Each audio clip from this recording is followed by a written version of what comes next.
Welcome, ladies. We are so excited to meet you upon your arrival to Israel and are looking forward to celebrating with you both Yom Hazikaron and Yom Ha'atzmaut, or in English, Memorial Day and Independence Day. So first I would like to introduce myself. My name is Orly Tesler and I am a JWRP ambassador in Israel. I first participated on the trip last October and have been active ever since. I was born and raised in New York and immigrated to Israel after meeting my husband Aryeh. We have 4 children, 2 of them who are serving in the army right now. My husband Aryeh is a former brigadier general. My son Amit is a commanding platoon officer in the paratroopers, and my daughter Lior is an officer for new recruits on the Gazan border. Being a military wife, married to a military man who served for over 30 years in the army is one thing, but I can tell you that it's much more difficult to be a mother of soldiers than to be a wife of a brigadier general.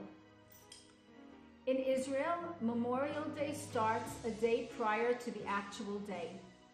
You can already hear the songs of war and the songs of hope on the radio.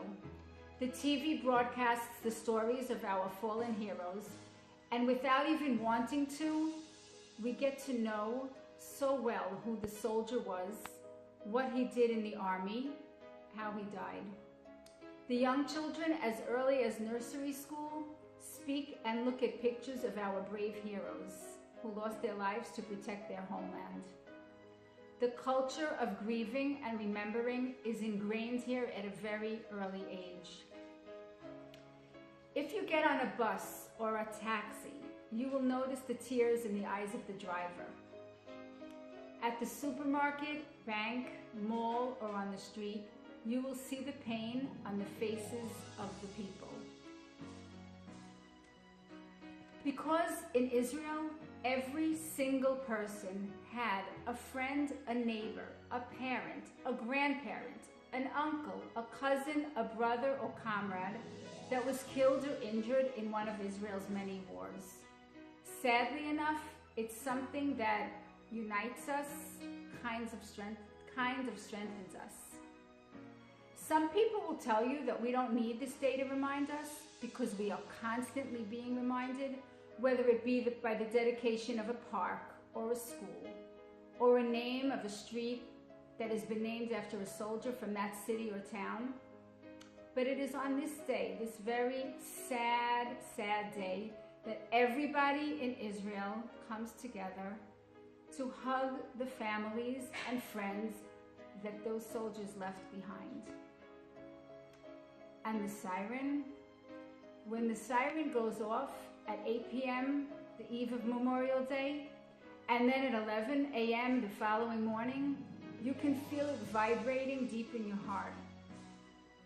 That siren lasts for 2 minutes as everyone bows their heads to remember the fallen. At 1 p.m. the same day, the ceremonies continue, and we go on to remember the hundreds of civilians that were killed in terror attacks. On the highways, on the streets, all cars come to full stop. Passengers step out of their cars, stand with their heads bowed, and pay respect to more than 23,000 of Israel's fallen soldiers. Every year for the past 10 years, since the Second Lebanon War, I arrive to the military cemetery in Haifa on Yom Hazikaron and pay my respects to Sergeant Yiftach Schreier, Air Force Lieutenant Nir Lakrif, Lone Soldier Sergeant Max Steinberg. I do this because after the Second Lebanon War, my friend and neighbor formed an organization for bereaved families. I volunteered there for many years. Therefore, I have a deep connection to many of the over 1,000 families who unfortunately joined this group. And every year, as I enter the military cemetery and see the beautiful flowers placed neatly on every single one of the thousands of graves there, I stop for a minute and say to myself, look at these beautiful gardens filled with such colorful, beautiful, blooming flowers. And then, as I hold back my tears, I say to myself that it's not only the beautiful flowers, it's our country, it's our people, our soldiers, the families that are so colorful and beautiful. You can only feel proud. Proud to see that it is these young men and women who sacrifice their lives to protect the people of their country. They come from different parts of the world, bringing their unique culture and traditions. But at the end of the day, they all have one mission, and that is to protect their homeland. If you speak to any one of these beautiful, colorful, and blooming soldiers as they stand alongside the graves of their friends or comrades about their current service or their past army service or their upcoming army service, I can bet you that each one will raise their heads up high and be proud to serve their country. These are the bright, beautiful, blooming flowers of Israel. And it is at these moments where, as an Israeli mother of soldiers, I think about my son Amit, who has to deal with all of the responsibility of training and protecting his soldiers. And I think about him especially on this day, how hurt and sad he must be after losing so many of his soldiers during the last war of Tzuk Eitan. And although he is grown and mature and strong and brave and an officer in the Israeli army, he is still my son and I am still his mother. And I love when he comes home on Fridays after 3 weeks on the field and I prepare his favorite dish and do tons of laundry and the house is full of life because all his friends come to visit. Here is where being an Israeli mother of a soldier is different than being just an Israeli mother.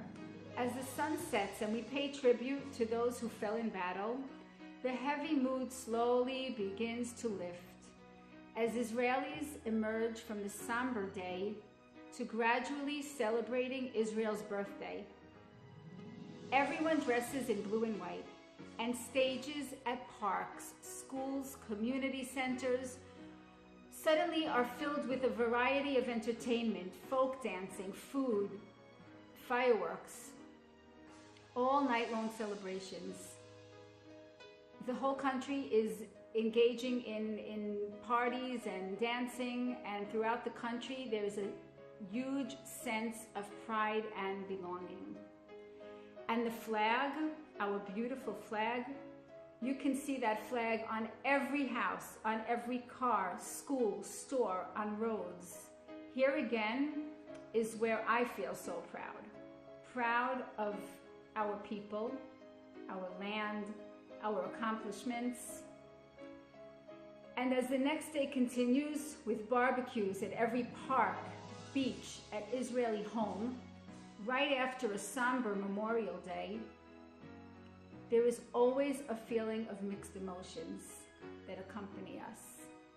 A feeling of joy and sadness, appreciation and remembrance, and above all, amazement. Amazement that Israel has become what it is today. Am Yisrael Chai and Chag Sameach.